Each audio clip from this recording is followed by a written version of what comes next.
What do you do when the life you've built for 20 years crumbles in a single afternoon? When the person you thought you knew better than yourself becomes a stranger? When the career that defined you vanishes overnight? This is the story of Michael Thompson.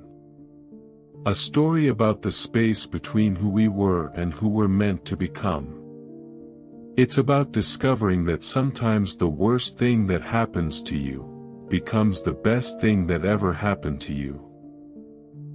But I'm getting ahead of myself. Let me start at the beginning. Or rather, what Michael thought was the end. It was a Tuesday in March when Michael's world began to unravel. He was 48 years old, married for 23 years, and had just been promoted to regional sales manager at a construction equipment company in Phoenix. On paper, his life looked perfect. He lived in a ranch house with a pool in Scottsdale. His son Tyler was finishing his junior year at Arizona State. His daughter Chloe was thriving as a high school senior, already accepted to 3 colleges. His wife Karen, well, Karen was Karen. The woman who kept everything running, who managed the household, who made their life look effortless. But here's the thing about perfect lives, they're often built on foundations that are more fragile than we realize. The first crack appeared at 3:15 p.m. on that Tuesday. Michael was reviewing quarterly reports when his phone buzzed with a text from Karen, "We need to talk. Tonight. It's important." 23 years of marriage had taught Michael to read between the lines. "We need to talk" was never about vacation plans or what to have for dinner. His chest tightened, but he pushed the feeling aside. He had 2 more client calls and a presentation to finish. The second crack came when he arrived home to find Karen sitting at their kitchen table, the same table where they'd shared thousands of meals, helped kids with homework, and planned their future. She had papers spread out in front of her, and her face looked like she'd been crying. "Michael," she said, her voice steadier than he expected. "I've been thinking about this for months. I can't do this anymore." Now, you might expect this to be about another man. That's what Michael thought too. His mind immediately went to Karen's personal trainer, the book club she'd joined, the way she'd started taking those weekend photography classes. But it wasn't that simple. It never is. "I don't love you anymore," Karen said, looking directly at him. "I don't think I have for years. We've been living like strangers in the same house, Michael. Going through the motions. The kids are almost grown, and I need to find out who I am when I'm not just your wife." Michael stared at her, this woman he'd built his entire adult life around, and realized she was right. He couldn't even remember the last time they'd had a real conversation. Not about schedules or bills or the kids' activities, but about dreams, fears, hopes. About anything that mattered. "Is there someone else?" he asked, though part of him already knew the answer. Karen's silence was answer enough. His name was David. He was 52, divorced, owned a small art gallery downtown. He liked hiking and wine tastings and had never been married to someone for so long that they'd forgotten how to really see each other. The third crack, the one that shattered everything, came 3 weeks later. Michael was at work, trying to lose himself in sales projections and client meetings, when his boss called him into his office. Jim Martinez had been Michael's mentor for 10 years, the man who'd championed his promotions and believed in his potential. "Michael, I need to talk to you about the reorganization," Jim said, his voice unusually formal.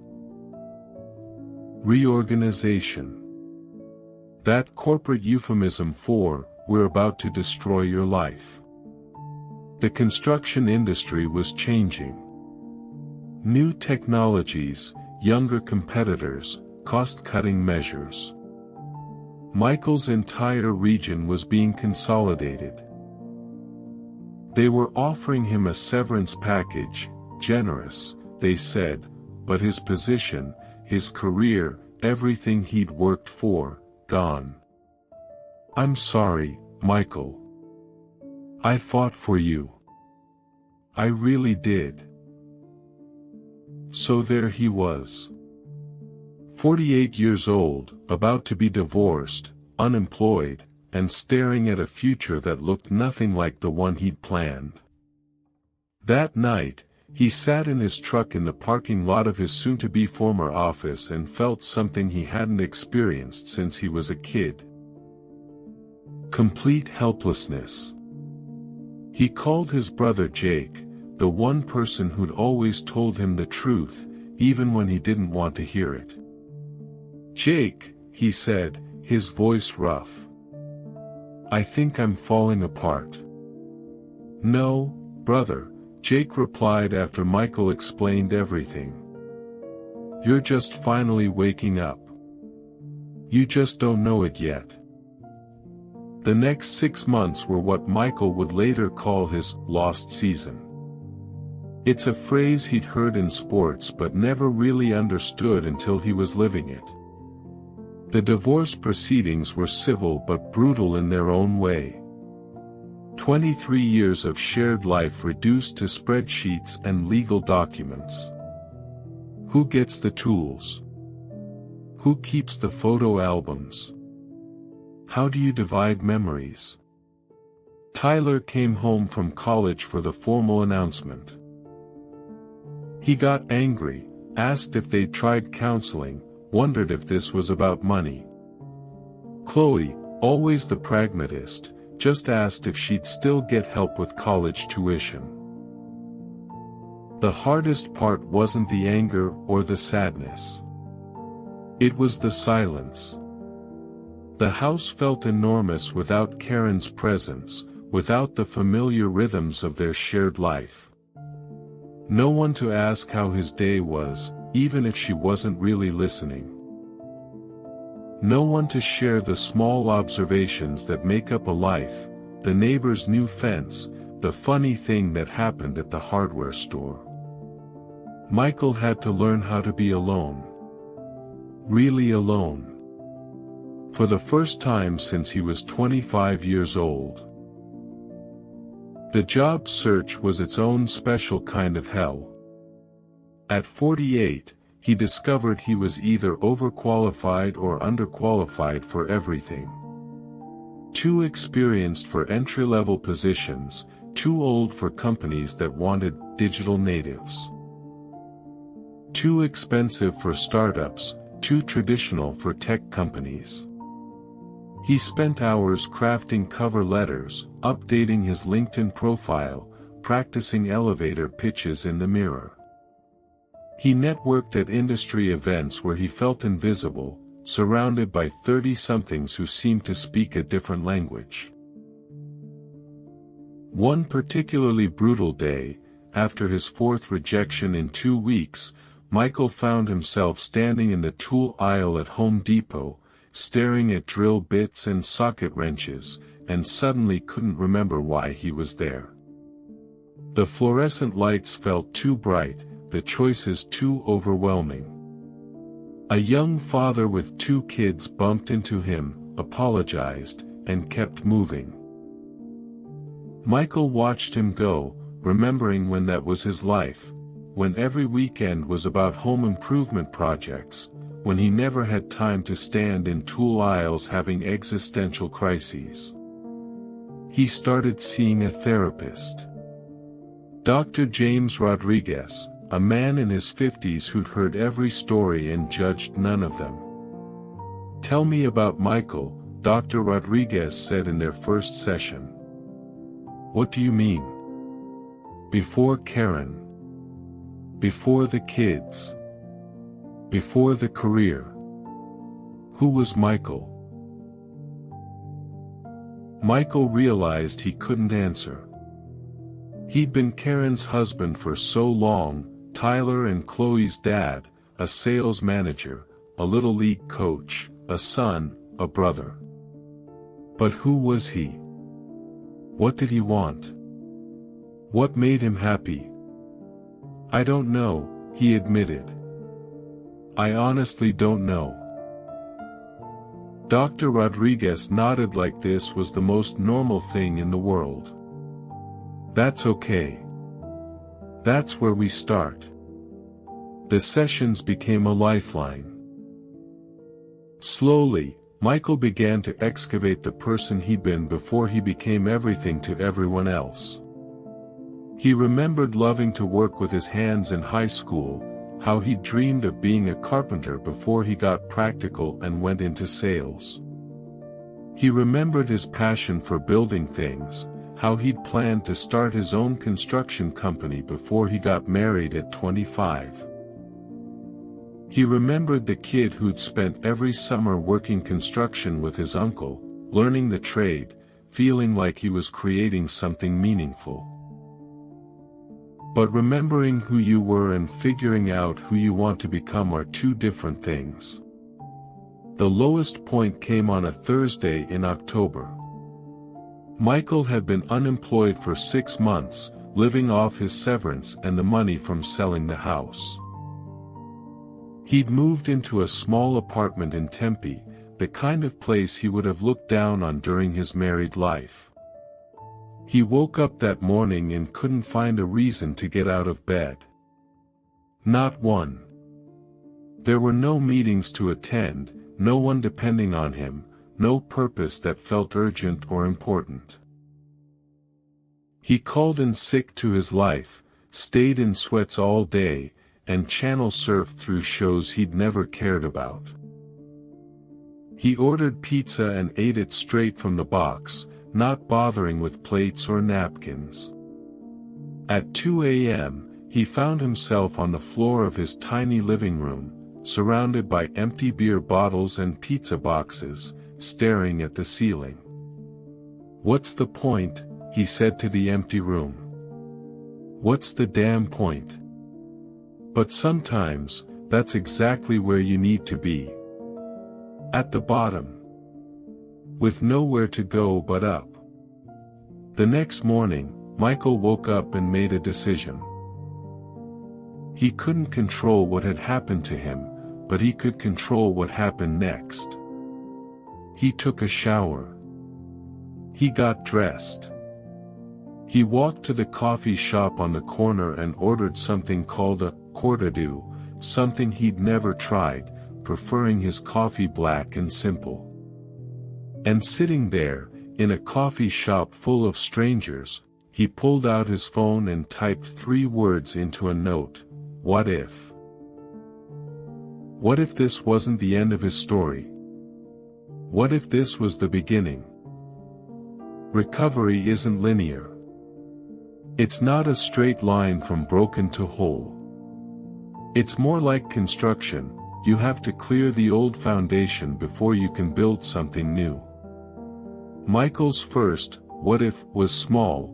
What if he took a woodworking class? He'd been thinking about it for weeks but kept finding excuses. He was too old to be learning new skills. He'd been away from hands-on work for 25 years. He'd forgotten how to create things. But on a Tuesday evening in November, he found himself walking into a community college workshop.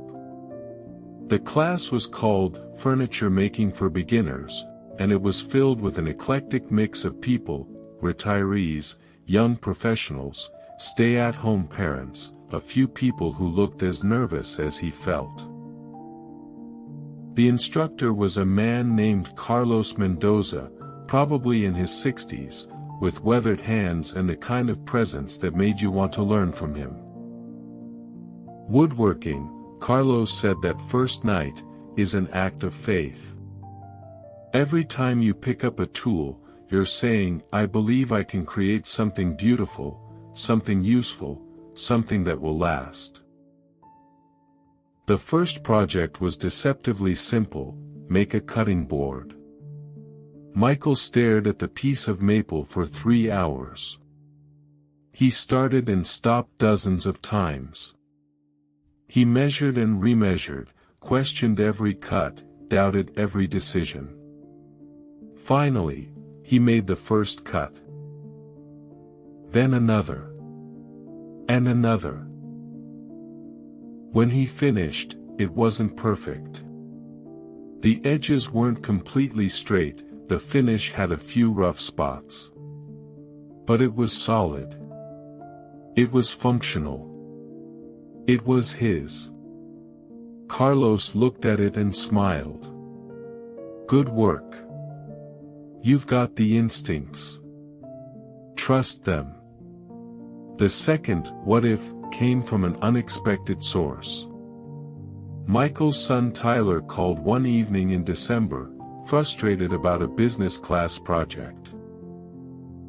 I can't figure out how to structure this business plan, Tyler said. It's about a sustainable construction company, but I have all these ideas and I don't know how to organize them. Michael found himself asking questions, helping Tyler think through the logistics, suggesting ways to make the financial projections more realistic. They talked for 2 hours, and when they hung up, Tyler said, Dad, you're really good at this. You should think about consulting. Consulting. Michael had never considered it. He'd always been focused on the corporate world, climbing ladders, hitting targets. But what if he could use his experience to help others build their dreams? He started researching. Small business development, construction consulting, project management. He discovered a whole world of possibilities he'd never considered. The third, what if, came from an unlikely friendship. In his woodworking class, Michael had connected with another student named Patricia Williams. Patricia was 52, recently divorced from a career in accounting, and struggling with her own identity crisis. I was really good at managing other people's money, she told Michael over coffee after class one evening. But I'm not sure I ever really enjoyed it. They started meeting regularly, two people in transition, figuring out what came next. Patricia was considering going back to school to become a financial advisor for individuals rather than corporations. Michael was exploring freelance consulting opportunities. You know what's funny? Patricia said one evening. I spent 25 years balancing books, and now I'm learning that the most important balance is between who I was and who I want to become. Michael started small. He took on a few consulting projects, helping small contractors with project management, advising startups on equipment purchases. The work was different from his corporate job, more personal, more creative. He worked with a local nonprofit that helped veterans start their own businesses. He wrote business plans, developed marketing strategies, shared success stories. For the first time in years, he felt like his work mattered in a way that went beyond quarterly reports. In February, 7 months after his world fell apart, Michael got a call from Carlos Mendoza. I've been thinking about you, Carlos said. I'm starting a small furniture business. Custom pieces, high-end stuff. I need someone who understands both the craft and the business side. The pay isn't great to start, but I think you'd be perfect for it. Michael's first instinct was to say no. He wasn't qualified. He didn't have enough woodworking experience. He'd never even considered working in trades. But then he remembered his conversation with Tyler, the satisfaction he'd felt helping his son structure his business plan.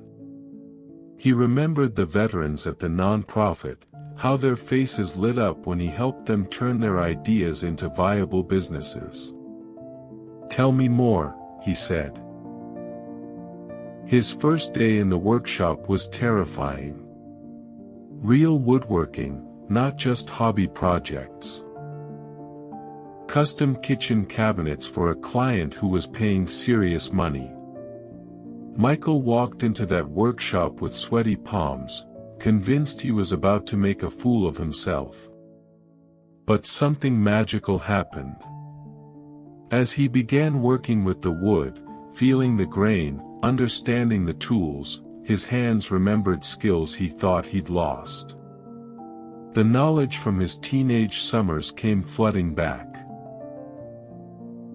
One day, a client came in to check on her cabinets, a woman named Janet who'd been saving for 2 years to renovate her kitchen after her husband died.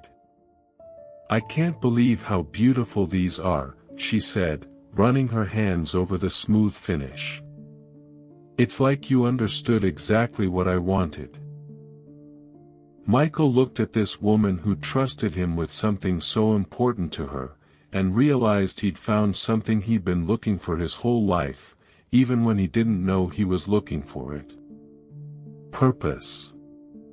Real purpose. By the end of that first year, Michael knew he'd found his calling. Not just woodworking, but helping people create something meaningful, something that would last. 2 years after his life fell apart, Michael was building something new. Not just furniture, but a completely different way of being in the world. He'd become a full partner in Carlos's workshop.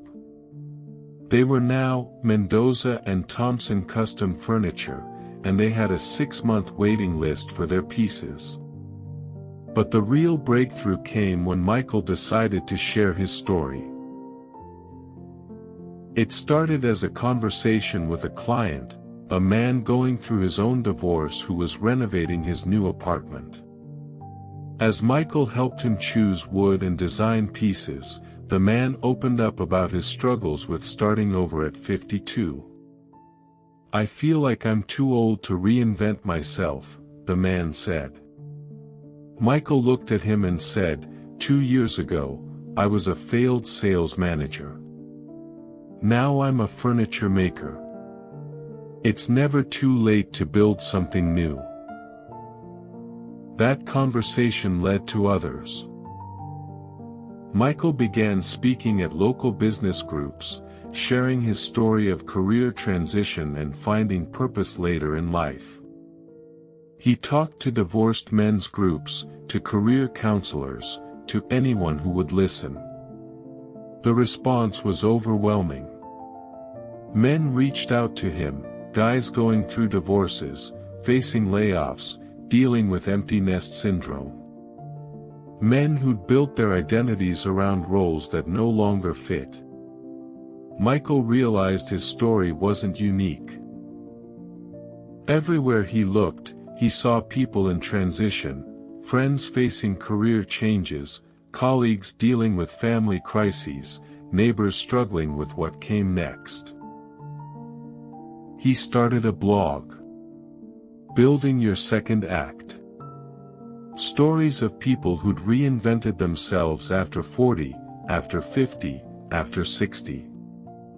He interviewed clients who'd found new careers, former colleagues who'd started their own businesses, people who'd turned their biggest disappointments into their greatest opportunities. One comment particularly struck him. It was from a man in Denver named Robert, I'm 49 and getting divorced after 26 years of marriage. I haven't felt passionate about anything in years and I'm lost. Reading your story made me realize I'm not a failure, I'm just changing. Thank you for showing me that it's possible to start over." That's when Michael understood what he was really doing. He wasn't just making furniture or telling stories. He was helping people rebuild their lives. His relationship with Karen had evolved too. They'd never be best friends, but they'd found a way to be co-parents without the bitterness that had defined their early separation. She'd moved in with David the previous spring, and while it still stung sometimes, Michael surprised himself by feeling more relieved than devastated.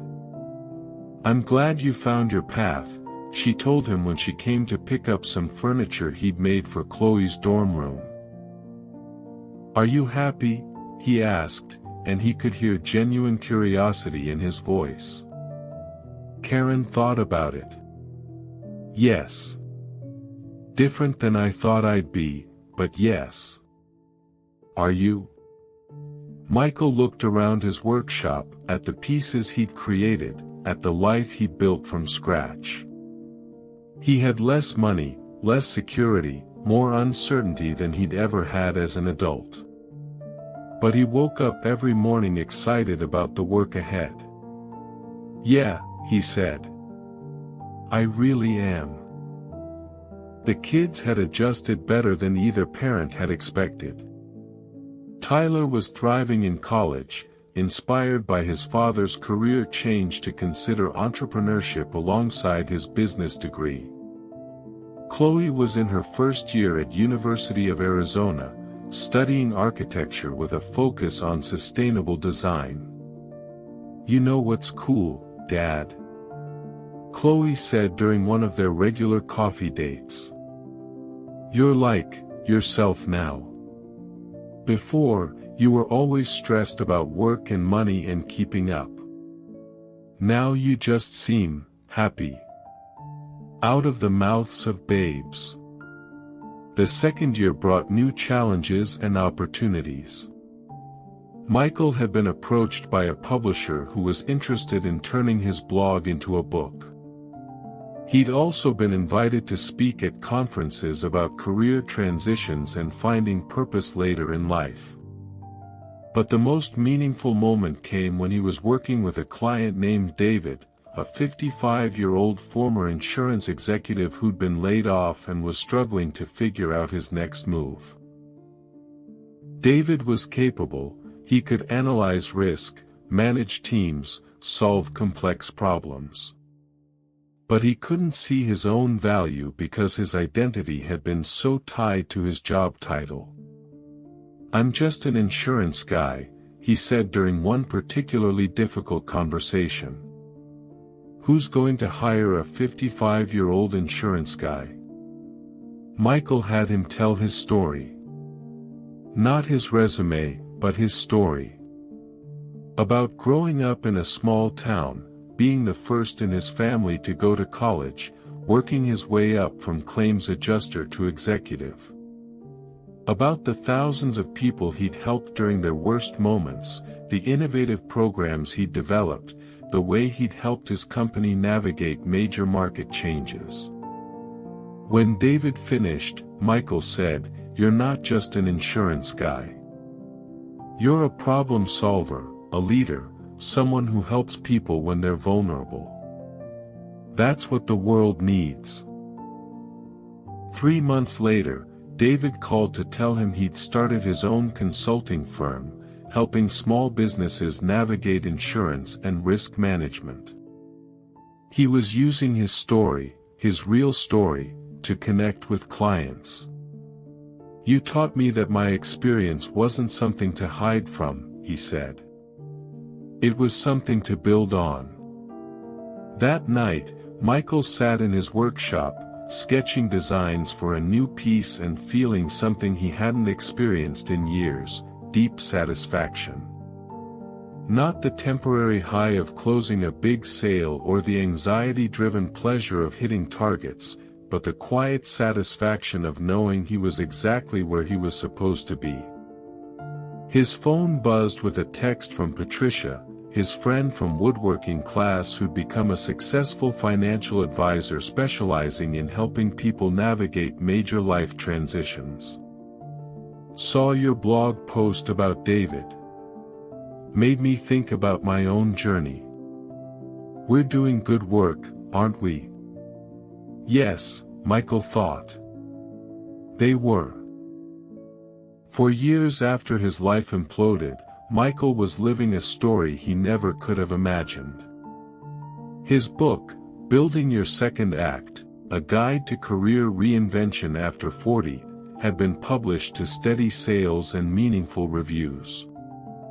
He wasn't going to retire early, but he was reaching people across the country who needed to hear that it wasn't too late to start over. He'd been invited to speak at a men's conference in Chicago, and as he stood on the stage looking out at 400 men, many of them in their 40s, 50s, and 60s, he felt the weight of responsibility and possibility. How many of you, he asked, have been told that your best years are behind you? About half the hands went up. How many of you believed it? More hands went up, along with some uncomfortable laughter. I'm here to tell you that's a lie. Your best years aren't behind you. They're not even necessarily ahead of you. They're available to you right now, in this moment, if you're brave enough to reach for them.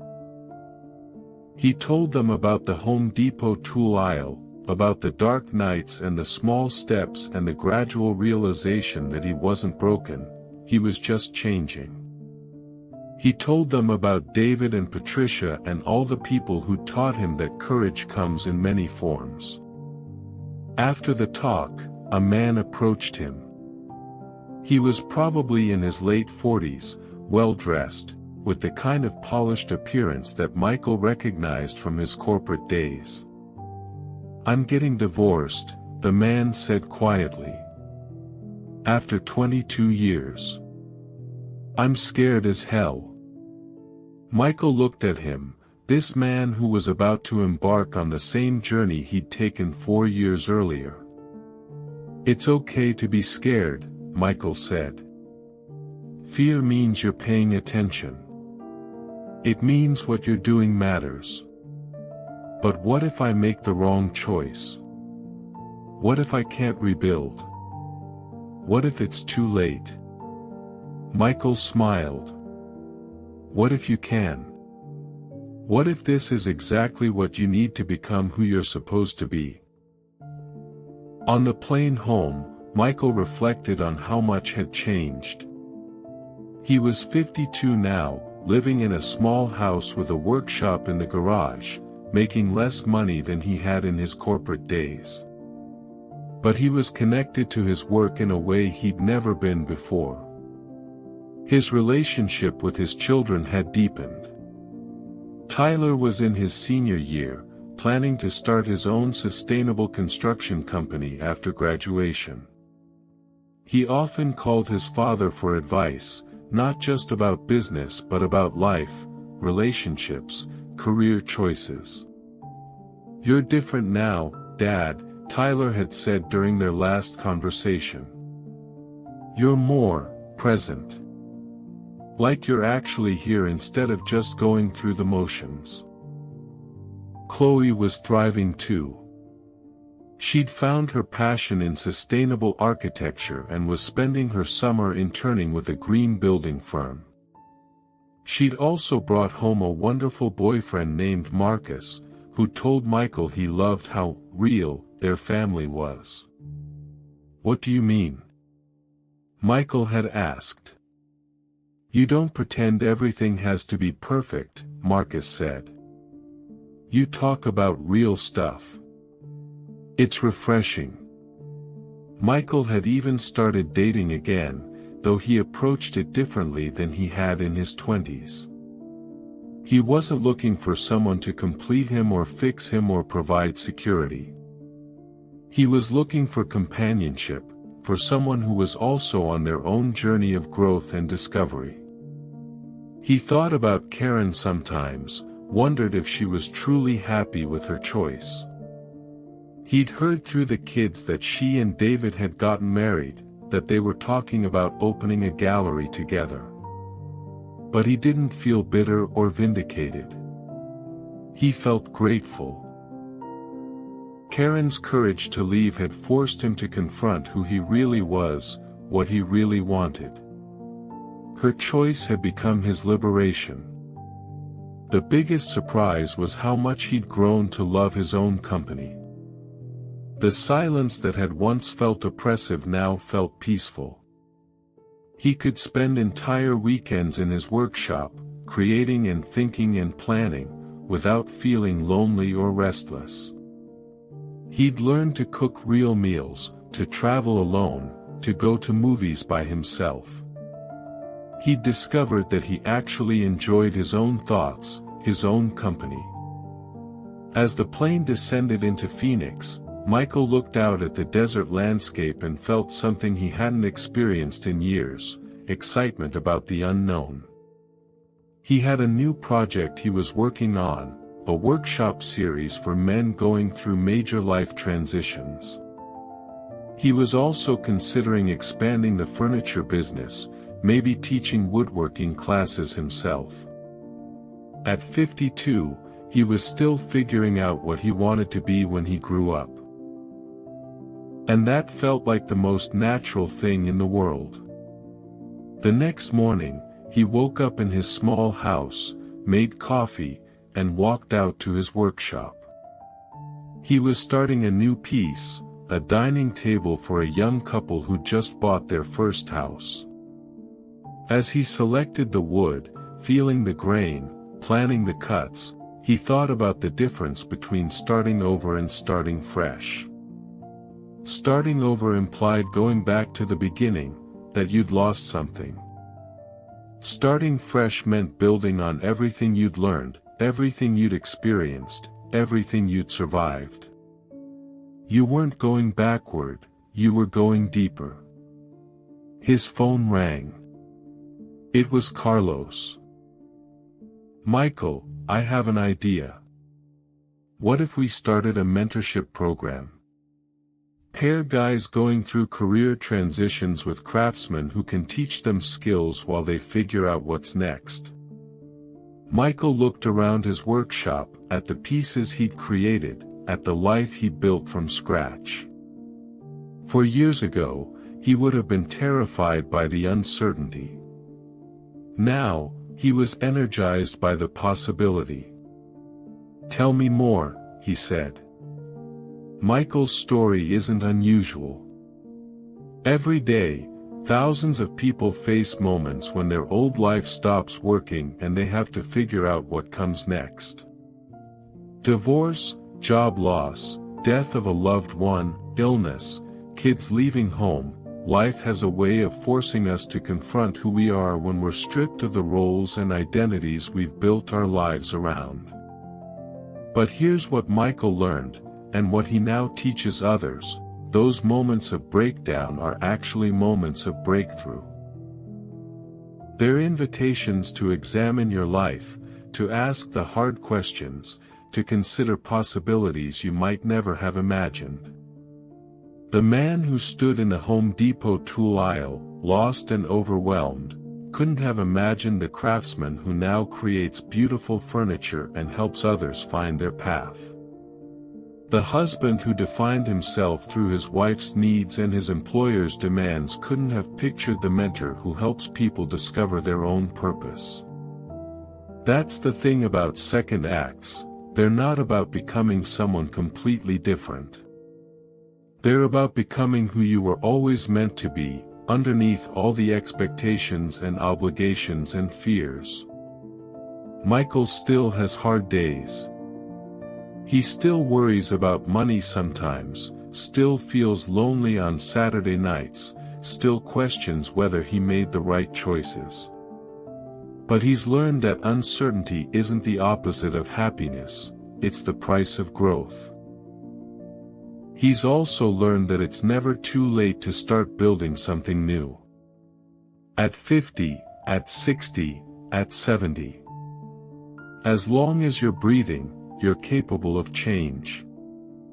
As long as you're alive, you can create a new chapter. His favorite moment each month is when someone calls him, usually a guy who's been through his own version of life falling apart, and says, "I don't think I have anything valuable to offer." And Michael gets to look at them, these complicated, resilient human beings, and say, "Your experience is exactly what someone needs to hear." Because that's what he's learned. That's what he wants you to know. Your story, with all its messy middle parts and unexpected plot twists and moments of doubt, your story matters. The life you're living right now, even if it's not the one you planned, even if it's scary and uncertain and nothing like what you thought it would be, this is your story. This is your second act. This is your chance to become who you were always meant to be. And it's never too late to start building.